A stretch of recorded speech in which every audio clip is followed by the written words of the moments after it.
समाजकारणच का? सगळ्यात मोठी गोष्ट समाजकारणच का? गौरव सर, मी अशा परिस्थितीतून येतो. असा एखादा अनुभव आहे तुमचा, तुमच्या बालपणातला म्हणा किंवा कुठलाही, की त्या अनुभवामुळे तुम्हाला काहीतरी जीवनात काहीतरी वेगळं करून जाण्याची इच्छा निर्माण झाली, की मला हे परिस्थिती बदलायची? म्हणजे गावामध्ये जर कोणाकडे जेवायला असेल, आता असतं ना, म्हणजे गावात कोणाची लग्नाची जुळवणी असते, बरोबर, कोणाचं साखरपुडा असतो, असे वेगवेगळे कार्यक्रम असायचे.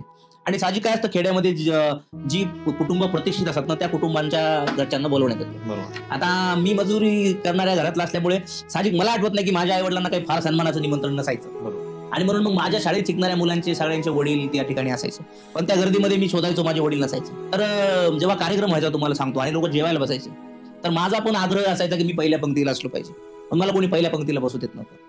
म्हणजे आपण बाजारात जशी एखादी माशी दिलेली होती बहुते, तसं मी त्या जेवणाच्या अवतीभोवती भावायचो की आपल्याला कधी जेवायला बोलवतो. आणि म्हणून मग ही वेदना, भुकेची वेदना मी सहन केलेली आहे. त्याच्यामुळे मग मला आयुष्यात तेव्हा वाटायचं की मी जेव्हा मोठा माणूस होईल ना, तर मी कोणाला माझ्या समोर भुकेला राहू देणार नाही. आणि या सगळ्या प्रकारची मजुरी केल्यानंतर एक प्रकारचं श्रम काय असतो, श्रम, आणि श्रमासाठी काय कष्ट लागतात, काय मेहनत लागते, हे मला जाणवलं होतं. आणि की 11वी-12वीचं शिक्षण घेत असताना संघाशी संपर्क आहे. मग बरेच लोक असे आहेत, इन्क्लुडिंग मी, मला सुद्धा, की त्याच्याबद्दल अवेअरनेस कमी आहे की संघ ऍक्च्युली काम काय करतात, कोणत्या पद्धतीने त्यांचं सगळी व्यवस्था चालते आणि मेन मोटिव्ह काय आहे.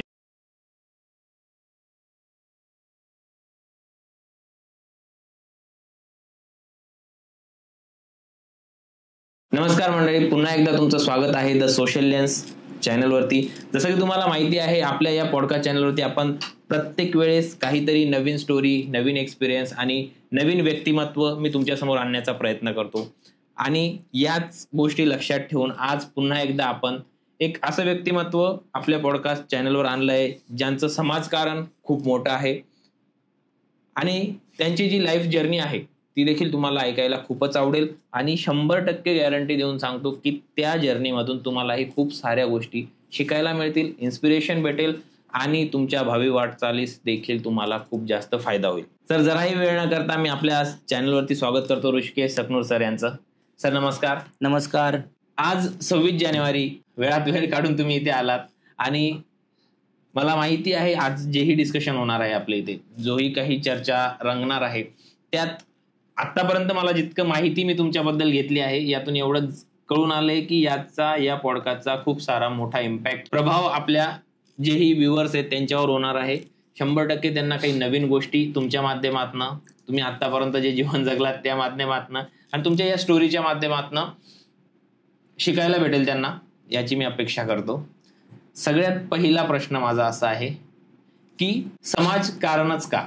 सर्वप्रथम भारतीय प्रजासत्ताक दिनाच्या आपणास आणि आपल्या सगळ्या व्ह्युअर्सना मनपूर्वक शुभेच्छा. धन्यवाद. आणि आपण मला या ठिकाणी बोलवलं त्याबद्दल आपले देखील आभार. थँक्यू. सगळ्यात मोठी गोष्ट समाजकारणच का? गौरव सर, मी अशा परिस्थितीतून येतो की त्या परिस्थितीमध्ये मी अनेक वेळा मान अपमान ह्या गोष्टी, म्हणजे अपमानाचा किंवा सामाजिक विषमतेचा लहानपणापासून सामना केला असल्यामुळे मला नेहमीच वाटतं की समाजामध्ये विषमता आणि विषमतेची वागणूक कोणालाच मिळायला नको, जी माझ्या वाटेला आली. आणि म्हणून कदाचित मला माहित नाही, तेव्हा मला कळत नव्हतं, पण मला असं वाटायचं की जे माझ्या बाबतीत घडतंय ना, ते दुसऱ्या बाबतीत घडायला नको. आणि म्हणून हा समाज एक प्रकारचा विषमता मुक्त व्हावा म्हणूनच मी सामाजिक काम निवडलेलं आहे. म्हणजे तुमच्याकडे आम्हाला सांगण्यासारखं भरपूर काही आहे. या उत्तरावरून मला कळतं की तुमचे अनुभव ऐकायला आवडतील लोकांना. तर सर्वप्रथम आता समाजकारण का, याचं तर आम्हाला स्पष्ट उत्तर तुम्ही देऊन टाकले. दुसरं असं विचारायचं आहे की तुमचं बालपण आणि शिक्षण याच्यात जे तुम्ही अनुभव घेतले आहेत आणि त्यातून जे समाजकारणाकडे तुमची वाटचाल झाली आहे, जसे तुम्ही संघाचे काम करतात, संघाचे प्रचारक म्हणून काम करतात, या संदर्भात आम्हाला थोडासा एक तुमचा पूर्ण अनुभव समजावा. बालपणापासून ते पुण्यातल्या त्या शिक्षणाची तुमची जी कसोटी होती ती देखील आम्हाला ऐकायला आवडेल. तर सर्वप्रथम मी तुम्हाला सांगायला मला आनंद वाटेल की परभणी जिल्ह्यातल्या एकदम गोदाकाठच्या कळगाववाडी पूर्णा तालुक्यातल्या गावी माझा जन्म झालेला आहे. घरची परिस्थिती अत्यंत हालाकीची असल्यामुळे शिक्षणाचा गंध नव्हता, घरी सगळं निरक्षर वातावरण होतं. परंतु मोठा भाऊ बहीण शाळेत जायचे, त्यामुळे मी साहजिक शाळेत त्यांच्या जायला पाठोपाठ लागलो. शाळेत जायचे. आणि माझं जे बालपणीचं शिक्षण आहे ते 4थी पर्यंत माझ्या कळगाववाडी पूर्णा तालुक्यातील गावीच झालं. त्यानंतर माझं जे माध्यमिक शिक्षण आहे ते आमच्या गावाशेजारीच एक ताडकळस नावाचं गाव होतं, तिथे झालं. आणि मी मग नंतर 10वीला जेव्हा गेलो, तर मला तुम्हाला सांगायला तुम्हाला आश्चर्य वाटेल, मी 10वीत 4 वेळा नापास आहे. 4 वेळा? 4 वेळा. कारण घरची निरक्षर पार्श्वभूमी आणि त्यातला काही मी असा फार हुशार वगैरे विद्यार्थी नव्हतो. त्याच्यामुळे एक गणित विशेषतः आणि इंग्लिशची फार भीती होती. आणि मला आठवतंय मी नेमकाच 1ली-2रीला गेलो होतो आणि इंग्लिश आली होती आम्हाला. तर ही एक नवीन भाषा, म्हणजे घरी पण अशी आपण जिला काय म्हणू, गावंढळ शुद्ध वगैरे असं काय नाही, एकदम गावंढळ भाषा बोलणारं माझं कुटुंब, त्याच्यामध्ये इंग्रजी भाषा. आणि मग तोच पहिल्या दिवशीचा न्यूनगंड माझ्या मनामध्ये तयार झाला. आणि कायम ती इंग्रजीची भीती तयार झाल्यामुळे मी पुढे त्या इंग्रजीपासून दूर पळत राहिलो. आणि मग 10वीला मी इंग्लिश आणि गणितामध्ये नापास झालो. 4 वेळा? एकदम. पहिल्या वेळेस नापास झालो, मग पुन्हा परीक्षा दिली, पुन्हा नापास झालो. पण अभ्यासाचा असा काही गंध नव्हता. 3-4 वेळा नापास झालो. आणि मग मी वेगवेगळ्या मजुरी करायला लागलो. हॉटेलवरती काम केलं, त्याच्यानंतर आपण बांधकाम मजूर म्हणून काम केलं, मोंड्यामध्ये खताचे पोते टाकण्याचं काम केलं, शेतमजूर म्हणून काम केलं. अशा वेगवेगळ्या मजुरी करत असताना माझा एक मोठा भाऊ होता. तर माझा मोठा भाऊ शिक्षक झाला जिल्हा परिषदेला. आणि सगळे गावात लोक मला म्हणायला लागले की अरे तुझा भाऊ शिक्षक झालेला आहे, तू काहीतरी शिकलास तर किमान चपराशी तरी होशील. बरोबर. आणि म्हणून मग मला वाटलं चला आपला भाऊ शिक्षक झालाय, आपण तर काही हुशार नाही, आपण किमान चपराशी तरी हो. या प्रेरणेनं मी शिकायचं ठरवलं पुन्हा 3-4 वेळा. आणि मग आता मी एक मनाशी चंग बांधला. आणि या सगळ्या प्रकारची मजुरी केल्यानंतर एक प्रकारचं श्रम काय असतो, श्रम, आणि श्रमासाठी काय कष्ट लागतात, काय मेहनत लागते हे मला जाणवलं होतं. आणि मग मला असं शिकवलं होतं गावगाड्यात की शिकलं तर सावलीत बसता येतं, सावलीची नोकरी मिळते. आणि मग त्या आशेनं मी ठरवलं की आता आपल्याला शिकायला लागेल. आणि म्हणून मग मी 10वीला एका आश्रम शाळेमध्ये ऍडमिशन घेतलं पूर्ण वेळा आणि तिकडेच जाऊन राहिलो. आणि मग 10वीचा अभ्यास करून मी परीक्षा पास झालो.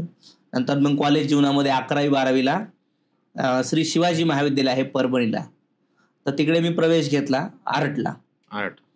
आणि मग तिकडे मी शिकायला लागलो. आणि मग माझा संघाशी संपर्क आला. त्याच्या माध्यमातून मग मी सामाजिक जीवनात सक्रिय झालो. नंतर मी ग्रॅज्युएशन केलं, MA पॉलिटिकल सायन्स केलं. कुठल्या कॉलेजने? श्री शिवाजी महाविद्यालय परभणी. परभणीतूनच केलं? MA म्हणजे 11वी ते MA एकाच कॉलेजमध्ये. नंतर नाही थांबलो मग 11वी नंतर. मग तुम्हाला पुढे इंग्लिशने त्रास नाही दिला कुठे? नाही, इंग्लिशने मला कायम त्रास दिला. आजही इंग्लिश फार काय मला जमते असं नाही, पण आता व्यवहाराची ती जागतिक भाषा असल्यामुळे किंवा आता आपल्या अवतीभोवती अनेक जण ती भाषा बोलत असतात, मी ती बातम्यांमधनं इकडनं तिकडनं ऐकत असतो, त्यामुळे आता मला इंग्लिश समजते, वाचता येते. पण आजही ती अशी काय फार घट्ट नातं आहे असं नाही. म्हणून मी आपलं मराठीमध्ये सरळ बोलणं, आपली भावना पुढच्या व्यवस्थित समजून सांगणं, एखादा इंग्लिश बोलणार असेल थोडंफार समजतं ती समजून घेणं, मराठीमध्ये उत्तर देणं, बस. तुम्ही आता बोलता बोलता बोलले की 11वी-12वीचं शिक्षण घेत असताना संघाशी संपर्क आला.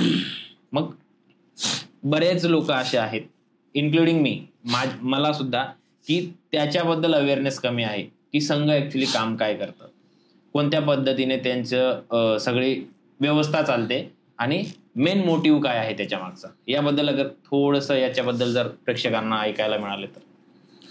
कसं आहे बघा, राष्ट्रीय स्वयंसेवक संघ ही जगातली एक मोठी संघटना आहे.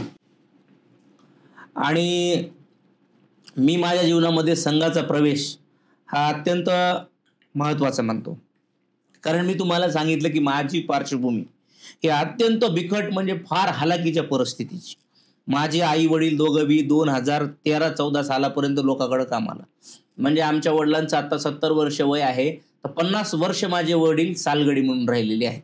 तर अशी सगळी परिस्थिती, शिक्षणाचं वातावरण आहे. अशा काळात मी संघाच्या संपर्कात आलो.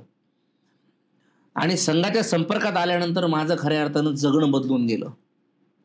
म्हणजे संघाने मला कसं बोलावं, कसं बसावं, इथपासून ते जीवनात विचार कसा करावा, आपल्या जीवनाकडे कसं पाहावं, म्हणजे एक जगण्याची दृष्टी दिली. माझ्या जगण्याचा दर्जा सामाजिक, सांस्कृतिक, शैक्षणिक, राजकीय हा जो एक दर्जा जो वाढला माझ्या जीवनाचा, तो केवळ आणि केवळ राष्ट्रीय स्वयंसेवक संघामुळे वाढला. मी संघाच्या शाखेत जायला लागलो. संघाच्या शाखेत आणि संघाच्या अधिकाऱ्यांच्या संपर्कामुळे मला जग कळालं. वेगवेगळ्या सामाजिक परिस्थिती कळाली. अनेक लोकांचा कौटुंबिक सहवास मिळाल्यामुळे खऱ्या अर्थानं माझं जग पाहण्याची सुरुवात ही संघ संपर्कानंतर झाली. आणि दृष्टिकोनही बदलला असेल. आणि दृष्टिकोनही बदलला. आणि संघाचं जे ध्येय आहे तुम्ही म्हणालात, तर ते व्यक्ती निर्माण हे ध्येय आहे. व्यक्ती निर्माणातून परम वैभवम नेतुमेतच स्वराष्ट्रम, म्हणजे हे राष्ट्र आम्हाला परम वैभवाला न्यायचंय. बरोबर. परंतु तो नेण्याचा मार्ग काय आहे, तर संघ म्हणतो की व्यक्ती निर्माण झाला. मग त्या व्यक्तीचं राष्ट्रीय चारित्र्य असेल, त्याचं व्यक्तिगत चारित्र्य असेल, त्याचं सामाजिक चारित्र्य असेल आणि त्याचं कौटुंबिक चारित्र्य असेल, हे सुखी, संपन्न आणि समृद्ध असलं पाहिजे जीवन. हेच व्यक्ती निर्माण आहे. व्यक्ती निर्माणातून राष्ट्र निर्माण, बरोबर, हे संघाचं ध्येय आहे. आतापर्यंत मला काही बऱ्याच कन्सेप्ट होत्या ज्या क्लिअर नव्हत्या, ज्या आज क्लिअर झाल्या. त्यातल्या त्यात तुम्ही संघाचा प्रचारक म्हणूनही काम केले आहे, बरोबर. तर ते प्रचारक म्हणून काम करताना तुम्हाला बरेच अनुभव आले असतील. ते अनुभव काय आहेत? प्रचारक म्हणून काय काय काम करावं लागतं? कसं आहे बघा, संघामध्ये एक पद्धत आहे की आपलं कॉलेज जीवन झाल्यानंतर अनेक जण प्रचारक जातात. मग काही जण, आता मी माझ्या बाबतीमध्ये मी कॉलेज जीवनात आलो, प्रचारकांच्या संपर्कात आलो.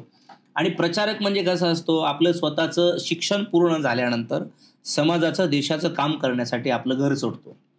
पहिले 2 वर्ष मोबाईल नाही, घराशी संपर्क नाही, आपला एकदम सभ्य पोशाख घालायचा, कुर्ता आणि पायजामा, गावागावात जायचं, शाखा लावायची, देशभक्तीचे गीतं शिकवायची मुलांना, दिवसभर गावात शहरात संपर्क करायचा, सायंकाळी कुठल्या तरी घरी भोजनाला जायचं.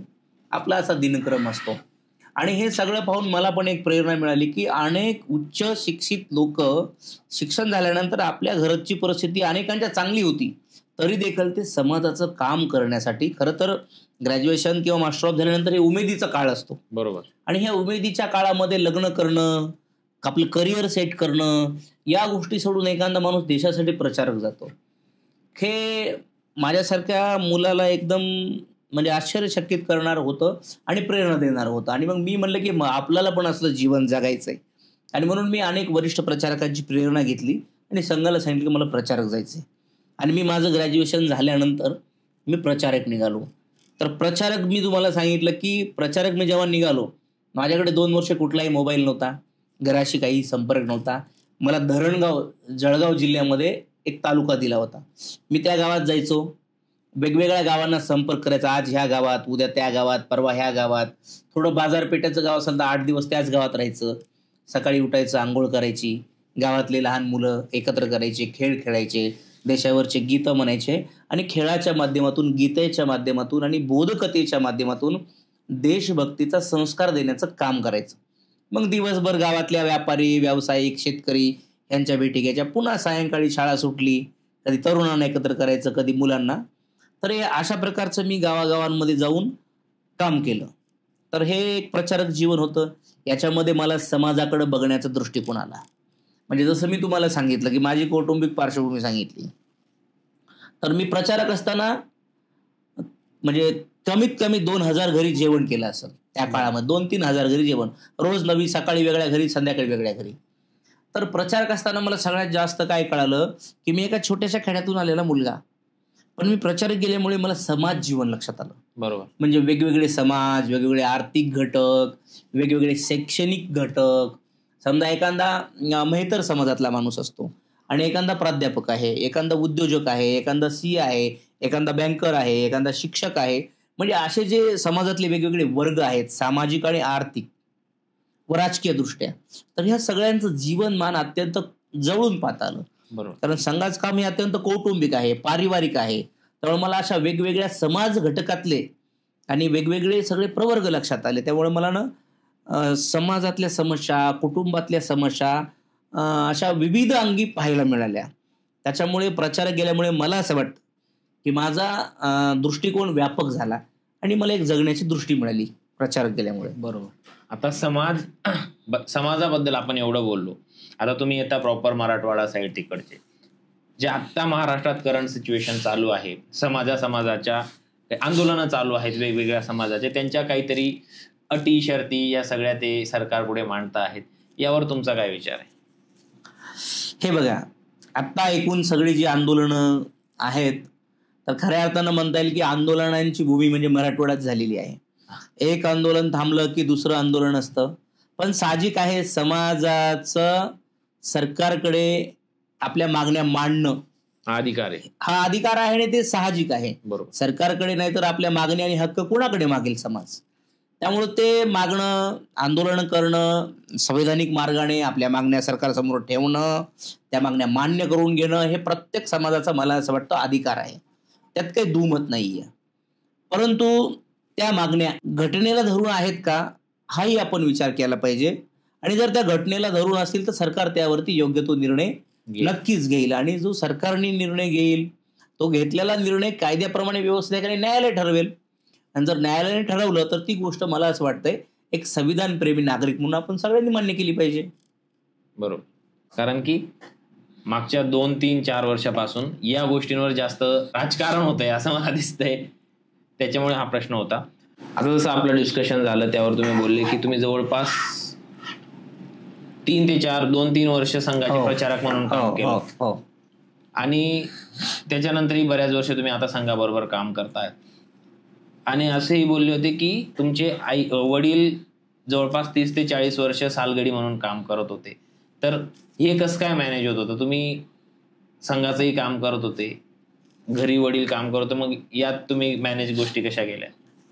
खरं तर हा मॅनेज करण्याचा माझ्या दृष्टीनं तो प्रश्न नव्हता. कारण मला एक मोठा भाऊ आहे आणि तो नुकताच जिल्हा परिषदेला शिक्षक म्हणून लागला होता. त्यामुळे कुटुंबाची जबाबदारी जेव्हा मला प्रचारक म्हणून जायचा निर्णय मी घेतला तेव्हा तो मी कुटुंबाशी चर्चा करूनच घेतला की माझी अशाची देशासाठी संघात काम करायची इच्छा आहे आणि असं प्रचारक जीवनाचं स्वरूप आहे. तर माझ्या भावाला मी विचारलं आणि त्याला सांगितलं की मला याच्यात आनंद वाटेल, मला हे करायचंय. तर आनंदाने माझ्या मोठ्या भावानी परवानगी दिली आणि त्यांनी कुटुंबाची जबाबदारी घेतली. त्यामुळे मी 2 वर्ष गेलो, पुन्हा आलो आणि मग पुन्हा मी स्वतः व्यवसाय वगैरे करायला लागलो. काही दिवस नोकरी केली आणि कुटुंबाची जबाबदारी घेतली मग मी. बरोबर. असा एखादा अनुभव आहे तुमचा, तुमच्या बालपणातला म्हणा किंवा कुठलाही, की त्या अनुभवामुळे तुम्हाला काहीतरी जीवनात काहीतरी वेगळं करून जाण्याची इच्छा निर्माण झाली की मला हे परिस्थिती बदलायची, असा एखादा अनुभव आठवतो की जो तुम्हाला खूप हिट करतो? खरं गौरवजी तुम्हाला सांगायचं म्हणजे माझ्या जीवनामध्ये पावला पावलावरती वेदना आहेत, अपमान आहेत आणि प्रेरक प्रसंगही आहेत. पण जे माझ्यासोबत वाईट घडलं ते मी कधीच म्हणजे ज्यांनी माझ्यासोबत घडवलं पण ते मी कधी बदला म्हणून विचार केला नाही. ते काय मी प्रेरणा म्हणून विचार केला. प्रेरणा म्हणून. म्हणजे तुम्हाला एक साधी गोष्ट सांगतो. म्हणजे माझा कसा संघर्ष होता. म्हणजे गावामध्ये जर कोणाकडे जेवायला असेल, आता असतं ना, म्हणजे गावात कोणाची लग्नाची जुळवणी असते, बरोबर, कोणाचं साखरपुडा असतो, असे वेगवेगळे कार्यक्रम असायचे. आणि साहजिक काय असतं खेड्यामध्ये जी कुटुंब प्रतिष्ठित असतात ना त्या कुटुंबांच्या घरच्यांना बोलवण्यात येतं. बरोबर. आता मी मजुरी करणाऱ्या घरातला असल्यामुळे साहजिक मला आठवत नाही की माझ्या आई वडिलांना काही फार सन्मानाचं निमंत्रण नसायचं. बरोबर. आणि म्हणून मग माझ्या शाळेत शिकणाऱ्या मुलांचे सगळ्यांचे वडील त्या ठिकाणी असायचे. पण त्या गर्दीमध्ये मी शोधायचो माझे वडील नसायचे. पण मी बालपणापासून एक खोडकर होतो, त्यामुळे मला कार्यक्रमात हा काहीतरी सांडवा उडवी करेल म्हणून कोणी येऊ देत नव्हतं. तर जेव्हा कार्यक्रम व्हायचा तुम्हाला सांगतो आणि लोक जेवायला बसायचे तर माझा पण आग्रह असायचा की मी पहिल्या पंक्तीला असलो पाहिजे. पण मला कोणी पहिल्या पंक्तीला बसू देत नव्हतं. म्हणजे आपण बाजारात जशी एखादी माशी जिलेबी भोवते तसं मी त्या जेवणाच्या अवतीभोवती भावायचो की आपल्याला कधी जेवायला बोलवते. आणि म्हणून मग ही वेदना, भुकेची वेदना मी सहन केलेली आहे. त्याच्यामुळे मग मला आयुष्यात तेव्हा वाटायचं की मी जेव्हा मोठा माणूस होईल ना तर मी कोणाला माझ्यासमोर भुकेला राहू देणार नाही. म्हणजे असे प्रसंग आहेत, छोटे छोटे प्रसंग आहेत की ज्या प्रसंगातून मला प्रेरणा मिळालेली आहे. म्हणजे जेवणापासूनचा आमचा घरातला संघर्ष होता. म्हणजे अनेक वेळा मला आठवते की माझ्या घरामध्ये एक ज्वारी नव्हती खायला, म्हणून माझ्या आईने मला सांगितलं की तू काय कर, आपल्या गावातले पोरं एका गावामध्ये आश्रम शाळेत आहेत शिकायला, तर तू आश्रम शाळेत जा. आणि म्हणून मी रडत होतो, माझ्या आईशी भांडत होतो. तेव्हा मला ही परिस्थिती कळत नव्हती. पण मला ते वाक्य आजही आठवते की माझी आई म्हणाली ती आपल्याकडं घरात जेवारी खायला नाही, तू शाळेत जाय. कदाचित ही गोष्ट आज सांगितली तर कोणाला खरी वाटणार नाही. बरोबर. पण ह्या सगळ्या परिस्थिती भोगल्यामुळं माझी जी प्रेरणा आहे तर ती परिस्थितीतूनच मी प्रेरणा मिळालेली आहे मला. ही परिस्थिती प्लस संघाचे संस्कार यातून जो समाजाप्रती बघण्याचा दृष्टिकोन आहे त्याच्यात खूप बदल झालेला आहे. हो, नक्कीच. जो आता अनुभव ऐकायला मिळाला की ज्वारीच्या भाकरीपासूनचा संघर्ष होता, तर आजचा एक चांगला व्यावसायिक म्हणून किंवा एक चांगला सामाजिक नेता म्हणून तुम्ही उभरता आहात.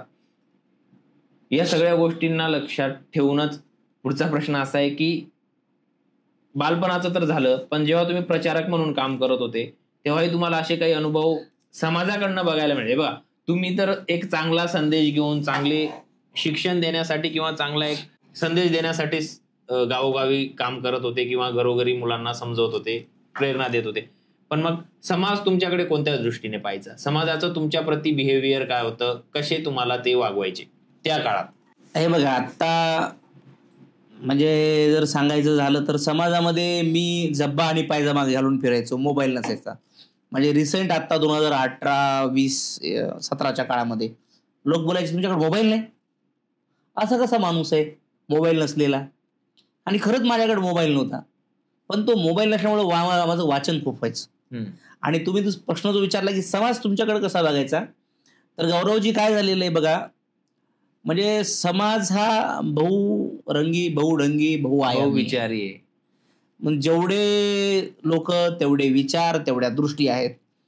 कोण कशा दृष्टीनं पाहतं यापेक्षा मला संघाने जी समाजाकडे बघण्याची दृष्टी दिली होती की समाजात जो दुबळा आहे, जो उपाशी आहे, ज्याच्यापर्यंत चांगला संस्कार, शिक्षण आणि विचार पोहोचवायचा आहे, समाजाने ही मला दृष्टी दिली होती, संघाने. त्यामुळे मी संघाची दृष्टी घेऊन समाजापर्यंत गेलो होतो. समाजाची दृष्टी काय आहे हा कधी प्रश्नच विचारलाच नाही, कधी प्रश्नच पडला. संघाची दृष्टी घेऊन समाजात गेलो होतो मी.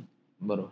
मी आतापर्यंत जेवढा माझा अनुभव आहे, छोटासा आहे, पण त्याआधी जे बघितलं आहे की जे लोक संघाप्रती काम करतात किंवा संघाबरोबर काम करतात ते पुढे जाऊन समाजकारण करता करता राजकारण करायला सुरुवात करतात आणि मोठ्या व्यासपीठावरून त्यांना समाजकारण राजकारणाच्या माध्यमातून करता येतं.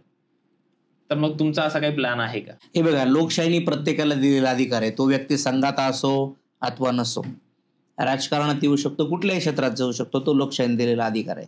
तुम्ही विचारला की संघात काम करणारे व्यक्ती, काही बंधन नाहीये ना संघात? असं काही नाहीये. आपल्या मनावरती, म्हणजे संघामध्ये सगळ्यात गोष्टी म्हणजे कुठलं बंधनच नाहीये. संघ खऱ्या अर्थाने स्वातंत्र्याचा, व्यक्ती स्वातंत्र्याचा पुरस्कार करणारं संघटन आहे.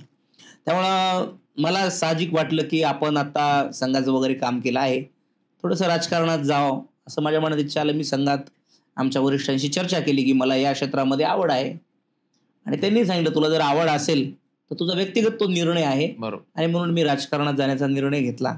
आता मी परभणी जिल्ह्याचा उपाध्यक्ष आहे भारतीय जनता पार्टीचा. बरोबर.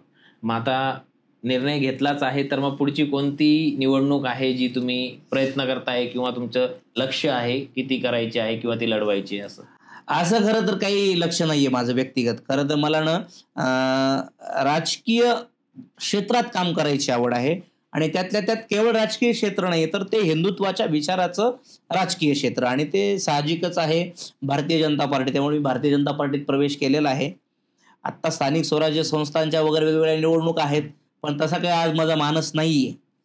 पण मला पक्षानं जर संधी दिली, पक्षानं सांगितलं की तू एखादी निवडणूक लढाव किंवा तू निवडणूक लढू नको, ही जबाबदारी घेऊन हे काम कर, हे अभियान कर, तर मी ते करेल. म्हणजे असं काही विशेष हेच हवंय ही महत्वाकांक्षा अशी काही नाहीये. म्हणजे राजकारण म्हणजे निवडणूक नाही फक्त? नाही, असं काही नाही. भारतीय जनता पार्टीचं कार्यकर्ता म्हणून काम करायचंय, आनंद मिळतो म्हणून काम करतोय. आणि व्यावसायिक दृष्ट्या तुम्हाला या काय काय गोष्टींची मदत होते संघाप्रती, किंवा आता समजा तुम्ही आता बीजेपी मध्ये प्रवेश केलाय असं म्हणताय, तर व्यावसायिक दृष्ट्या या गोष्टींची भरपूर मदत होत असेल? नाही, असं काही होत नाही मदत वगैरे. संघ हा वेगळा आयाम आहे, तो एक सामाजिक काम आहे. भारतीय जनता पार्टी ही एक राजकीय काम आहे. पण ही एक फार मोठी कसरत असते की सामाजिक राजकीय काम करत असताना तुमच्या व्यवसायाला तुम्ही स्वतंत्र वेळ देता आला पाहिजे. बरोबर. म्हणून मी माझ्या आधी व्यवसायामध्ये वेळ देतो, आणि नंतर मग जो मला वेळ मिळतो तो मी पक्षाच्या कामासाठी देतो. पण पक्षाच्या कामामुळे व्यवसायात काय फायदा होतो असं काही मला वाटत नाही. म्हणजे होतो असं काही नाहीये. आपापला एक व्यवसाय, आपली एक लाईन असते. व्यवसाय स्वतंत्रच असतो, आणि त्याबरोबर बाकीच्या गोष्टी मेंटेन कराव्या लागतात. आतापर्यंत जो संघर्ष आपण करत आला, ज्यात तुम्ही बालपण, शिक्षण झालं, संघाचे कामं झाले, प्रचारक म्हणून काम केलं, आणि आता बीजेपी मध्ये काम करता आहेत. एका मोठी पार्टी, बीजेपी म्हटलं तर भारताची सगळ्यात मोठी पार्टी, त्याच्यात काम करतायत. तर मग तुम्हाला असं वाटतंय का आता जो हा संघर्ष तुम्ही जो लहानपणापासून करत आला आहात, जिद्दीने, चिकाटीने, एक चांगलं जीवन जगण्याचा किंवा एक चांगला समाजकारण करण्याचा किंवा सामाजिक दृष्ट्या मोठं होण्याचा हा संपलेला आहे का? निश्चितच तो जो एक जगण्यासाठीचा संघर्ष होता तो कुठेतरी आता थांबलेला आहे. परंतु ना संघर्ष हा माणसाच्या जीवनातला कधी संपत नसतो. आणि मला असं वाटतं की संघर्ष संपलाही नाही पाहिजे, तो सातत्याने करत असला पाहिजे. कारण जोपर्यंत तुम्ही संघर्ष करत असाल तोपर्यंत तुम्हाला काहीतरी करण्याची उमेद असते. संघर्ष म्हणजे काय असतो? धडपड असते. बरोबर. एखादी महत्वाकांक्षा, एखादी इच्छा, एखादी चांगली गोष्ट करण्यासाठीची तीव्र धडपड म्हणजे मी माझ्या दृष्टीने संघर्ष समजतो आता. तर तो संघर्ष कधी संपलाही नाही पाहिजे. जोपर्यंत जीवात जीव आहे तोपर्यंत चांगल्या गोष्टी करण्यासाठी आपण संघर्ष केला पाहिजे. आता साहजिक आहे, माझी कुठली काही सामाजिक किंवा कौटुंबिक पार्श्वभूमी नाहीये राजकारणात, त्यामुळे मला या गोष्टी कराव्याच लागतील. संघर्ष, स्वतः समाजासमोर जाणं, समाजाला मी पण काहीतरी काम करू शकतो, आपल्या क्षमतेची, आपल्या नेतृत्वाची जाणीव करून देणं. तर ह्या सगळ्या गोष्टी करत असताना व्यवसाय सांभाळत राजकारण करणं ही तशी तारेवरची कसरत आहे. बरोबर. आणि मी म्हणतो ही कसरत हाच संघर्ष असतो. ही धडपड माझी चालूच आहे आणि ती चालू राहील तरच माणूस जिवंत असल्याचं लक्षण आहे. धडपड म्हणजे आपल्याला आयत्या ताट वाढून येणार नाही. राजकारण तुम्ही आता करायला सुरुवात केली आहे आणि पुढे तुमची भविष्यात वाटचाल खूप चांगली राहील असं मला आतापर्यंतचं जे आपलं पूर्ण संभाषण किंवा डिस्कशन झाले यावरून 100% वाटतंय. धन्यवाद. पण अजून एक प्रश्न आहे जो आपले प्रेक्षकांना पण आवडेल ऐकायला, की जर नवीन तरुण आहे त्याला जर राजकारण करायचं असेल किंवा समाजकारण करायचं असेल तर त्याने कोणता मार्ग अवलंबावा? तसंही गौरवजी, सगळ्यात पहिलं मी आता नुकताच 1 वर्ष 2 वर्ष झालं राजकारणात आलेलो आहे आणि म्हणून समाज जीवनात मी अनेक वर्ष झालं असल्यामुळे माझी निरीक्षणं पण आहेत. अनुभव जरी कमी असला तरी समाज जीवन आणि राजकारणामध्ये एक पुसटशी रेषा आहे. बरोबर. तर मी आधी सामाजिक जीवनात होतो, आता राजकीय जीवनात आहे. तर पहिली निरीक्षण, आताचे काही अनुभव पाहता मला आपल्या व्ह्युअर्सना किंवा मित्रांना एकच सांगावं असं वाटतं की राजकारणात यायचं असेल तर आर्थिक स्थिर असणं अत्यंत महत्त्वाची गोष्ट आहे. म्हणजे मला असं वाटतं की आपण गुरु किल्ली आहे की तुम्ही तुमचं कुटुंब, तुमच्या संसारातली मुलाचं शिक्षण, किमान शिक्षण, आरोग्य, भविष्य आणि पाहुणचार, म्हणजे तुमच्याकडे कोणी जर अतिथी आला तर त्याचा आदर तिथ्य करण्या एवढे तुमची समृद्ध परिस्थिती असली पाहिजे. म्हणजे आपल्या मुलांचं शिक्षण असेल, आरोग्य असेल, कुटुंबाचं, भविष्याची तरतूद असेल आणि पाहुणचार असेल. या गोष्टी समृद्धपणे करण्याची तरतूद आधी करावी आणि नंतरच मला वाटते राजकारणामध्ये आपण प्रवेश केला पाहिजे. म्हणून तरुणांनी पहिली गोष्ट तर ही आहे आर्थिक स्थिर होणं. दुसरी गोष्ट आहे की थोडंसं वाचन करणं, अनेक वेगवेगळ्या लोकांना भेटणं, विविध क्षेत्रातल्या मान्यवरांचं मार्गदर्शन घेणं आणि सातत्याने आपला व्यक्तिमत्वाचा विकास करत करत सर्वांगीण मग राजकारणामध्ये प्रवेश केला पाहिजे. तर मला असं वाटतं निश्चित आपल्याला यश मिळू शक्यतं असं माझा मानस आहे. आता बघूया, आता आपलं पण अनेक दिवसाचं राजकीय जीवन बाकी आहे, वाटचाल सुरू आहे, पण आजपर्यंतचा अनुभव असा आहे. संघर्ष आता सुरू केलेला आहे. नाही, मी बरेच उदाहरणं पाहिलेत असे की राजकारण करण्याकरिता म्हणजे राजकारण करण्यासाठी लोक उतरतात युद्धभूमीत आणि पण मग त्यांचं जसं तुम्ही बोलले की आर्थिक परिस्थितीचा काही विचार न करता उडी मारतात आणि मग ते कसे डुबतात त्यांनाच कळत नाही. बरोबर आहे. बरोबर आहे, तुम्ही म्हणताय ते. काय झालंय माहितीये का, आज अनेक जणांचा कदाचित दृष्टिकोन हा असू शकतो की राजकारण हे पैसे कमवण्याचं क्षेत्र आहे. पण मी प्रामाणिकपणे सांगतो आणि अत्यंत तळमळीनं सांगतो, जर कोणी माझा तरुण मित्र विचार करत असेल की राजकारणातनं पैसे कमवता येतात, तर राजकारणातनं पैसे कमवता येत नाहीत हे साफ चुकीचं आहे. म्हणजे एकदम चुकीचं आहे. राजकारणातून एकही रुपया कमवता येत नसतो आणि तसा जर विचार कोणाचा असेल तर त्यानं राजकारणात येऊ देखील नाही. राजकारण हे निस्सीम समाजसेवेचं काम आहे, तो पैसा कमवण्याचा धंदा नाही. बरोबर. हे माझं परखड मत आहे. आपल्या व्यवसायातून पैसे कमवावेत, व्यवसाय चांगल्या पद्धतीनं करावा आणि मग व्यवसायातून जी काही आपलं सेव्हिंग असेल उरलेलं ते राजकारणामध्ये सामाजिक जीवनासाठी खर्च करण्याची तयारी असेल तर आपण राजकारणात यावं. अन्यथा असं नाही की तुमच्याकडे पैसे जर नसतील तर तुम्ही राजकारण करू शकत नाही. पैसे नसतील तरी आपण पक्षाचं काम करू शकतो, संघटनेचं काम करू शकतो, चांगल्या पद्धतीने करू शकतो, पण आपण निवडणुका लढू शकत नाही. बरोबर. कारण आज निवडणुकीचं जर आपण सगळं पाहिलं तर साहजिक गोष्टी थोड्या खर्चिक झालेल्या आहेत. त्यामुळं हे वास्तव आहे आणि हे सगळ्या तरुणांनी मला असं वाटतंय ते स्वीकारलं पाहिजे, त्या वस्तुनिष्ठपणे हिशोबाने वाटचाल प्लॅनिंग केली पाहिजे. आता तुम्ही बोलता बोलता 4-5 वेळेस बोलले की व्यवसाय करून सगळ्या गोष्टी सांभाळून मग राजकारण करावं. नोकरदार लोक राजकारण नाही करू शकत. करू शकतात ना. म्हणजे ज्याची नोकरी आहे तो पण करू शकतो. आता समजा एखाद्याची नोकरी आहे, सकाळी 10 ते सायंकाळी 6 आहे, तर त्यानं 10 पर्यंत सामाजिक कामं, प्रभागातले प्रश्न, त्याच्या परिसरातले प्रश्न सोडवावेत. 10 नंतर नोकरीला जावं, नोकरीच्या ठिकाणी चांगलं काम करावं. समजा एखादा माणूस जनसेवेच्या पदावरती आहे, तर त्यानं त्या ठिकाणी चांगलं काम करावं. ते राजकारण म्हणजे काय, शेवटी समाजाचं काम करणं, प्रश्न सोडवणं, लोकांना सुलभता करून देणं सगळ्या सुविधांमध्ये. तर त्यांनी त्याच्या वर्किंगमध्ये पण चांगलं काम करणं हे हे पण एक एक चांगलंच काम आहे. समाजकारण, आणि मग राजकारण नंतर आणि हे बघा, आज तर शनिवार रविवार अनेक ऑफिसेसला सुट्ट्या असतात, मध्ये सणांना सुट्ट्या असतात. म्हणजे वेळ नाही असं नाहीये, तुम्ही सगळ्या गोष्टी करून देखील राजकारणात वेळ देऊ देऊ शकतात. शकतात.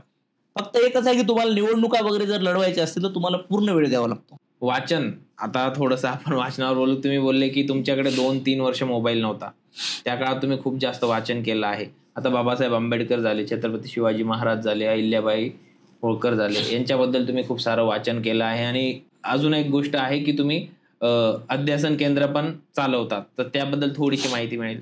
मी पुण्यश्लोक अहिल्यादेवी होळकर अध्यासन केंद्र चालवतो.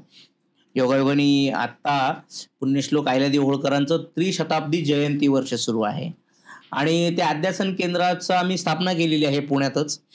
तर त्या अध्यासन केंद्राचा जो उद्देश आहे की पुण्यश्लोक अहिल्यादेवी होळकर, राजे मल्हारराव होळकर, चक्रवर्ती सम्राट यशवंतराव होळकर आणि एकूणच जी होळकरशाही आहे ते मराठ्यांच्या इतिहासातलं सुवर्णपान आहे. आणि ह्या होळकरशाहीची माहिती सर्व स्तरापर्यंत लिखाणाच्या माध्यमातनं, भाषणांच्या माध्यमातनं, परिसंवादाच्या माध्यमातनं, प्रकाशन असेल, वेगवेगळ्या म्हणजे सोशल मीडिया असेल, इलेक्ट्रॉनिक मीडिया असतील, वेगवेगळी समाजापर्यंत पोहोचण्याची जी पण माध्यमं आहेत त्या माध्यमातून होळकरशाहीचं साहित्य पोहोचलं पाहिजे, हा अध्यासन केंद्राचा प्रयत्न आहे. आणि त्यामुळे ते आम्ही अध्यासन केंद्र स्थापन केलेलं आहे. जसं की सामाजिक कार्य करता करता तुम्हाला बरेच एक्सपिरियन्स आले असतील की समाजामध्ये बऱ्याच विषमता आहेत, असमानता आहेत, आणि तुम्ही त्या रिलेटेड देखील बरेच काही कामं केली आहेत समाजामध्ये एकता आणण्यासाठी, समता आणण्यासाठी. त्याबद्दल थोड्याशा तुमच्या एक्सपिरियन्सेस आम्हाला. हे बघा, आजचं वातावरण बघितलं तर आपण अनेक जाती एकमेकांच्या विरोधात उभा राहिल्या आहेत. आपण मीडियामध्ये बघतो, जातीयवाद नावाचा शब्द म्हणजे लोणच्यासारखा झालेला आहे. एवढं विषमतापूर्व वातावरण आज गावगाड्यामध्ये लोक अनुभवत आहेत. पण ह्याचा अर्थ असा आहे का सगळं वातावरण असंच आहे? चांगलं पण वातावरण आहे, गावगाड्यामध्ये बंधुभाव पण आहे, समतेचं वातावरण पण आहे. पण या समतेच्या वातावरणावरती थोडीशी धूळ विषमतेची बसलेली आहे का? तर नक्कीच आहे. आणि ती धूळ झाडण्यासाठी आपल्याला समतेचं वातावरण अधिक चांगल्या पद्धतीनं ठेवावं लागेल.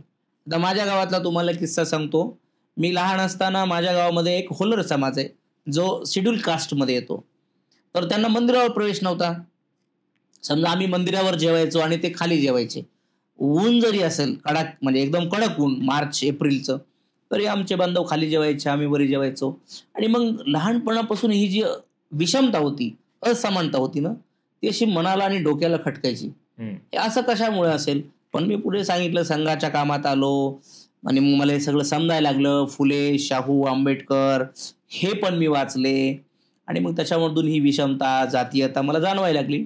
आणि मग ती मिटवण्यासाठी मी माझ्या गावामध्ये 10 वर्ष सामाजिक समतेचं, समरसतेचं काम करत करत मन जुळवली. आणि ज्या होलर समाजाला आमच्या मारुतीच्या मंदिरावर प्रवेश नव्हता, त्या समाजाला दिवाळीच्या दिवशी काही वर्षापूर्वी मंदिरावरती नेलं, वाजत गाजत, एकमेकांना पेढा भरवत गावामध्ये मी प्रवेश दिला.